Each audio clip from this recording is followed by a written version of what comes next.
Kei ngā tiriti o te motu, te pakanga o ngā nehi. Kia tika, kia pono, a Health NZ, kia rātou. Safe care for our people. We want them coming in there feeling confident that they're going to get better and come out well and ready to get on with their life. That's what I'm here for, safety. Kei kō atu i te ruarau ngā nehi o Waikato. Ka tūhono i te karanga kia mutu tō rātou mahi nehi i te iwakaraka o te ata. Ā, mo te rua te kaumā whāhaura ki te tūhono i te porotehi ā motu.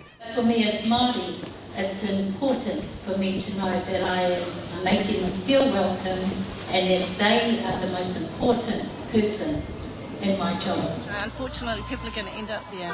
So we need your guys' support to help us to help you, to help them. It's 100% our funding, it's 100% political. There's so many tax cuts going towards, like the smoking, our landlords, yet no pūtea is going into our mahi where it really matters. Hei āpiti atu kei te tautoko ngā nehi me ngā tauira o te hohipera o Rotorua i te karanga kia porotehi. E ai kia Courtney Amorangi, he nehi hou o ngā tifakaue e tika ana te mahi nei. We need more funding for our new grad nurses. It's really disheartening to see so many of us come out of school so eager to want to support our culture, support our community, support our city, and we're restricted from that. We're losing that opportunity to come and look after our patients. Let's try and get up with the play and actually give us the hourly rate that we deserve, and our holiday pay, and so we need to be paid the fair rate that we should be entitled to. Nursing is where people are, and if you're a type of person who you want to be with people, help people, support them in their most fragile situations, support them when they're sick, and I think if you are at that way of thinking, then definitely nursing is where you should be.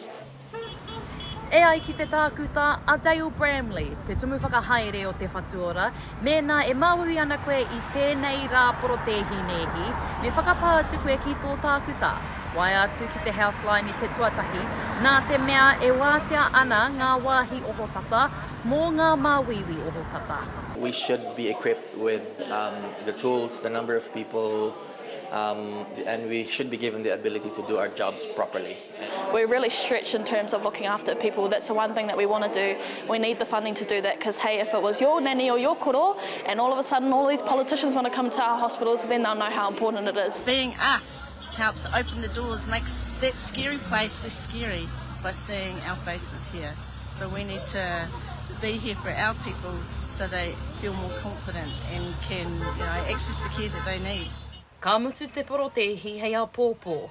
Hoki atu anō ai ngā nehi ki te mahi, me te manako nui ka whakatika ake ngā tūāhuatanga mahi e tohe ana e rātou hei oranga mō ngā iwi katoa. Maioha Panapa, mā Aukaha.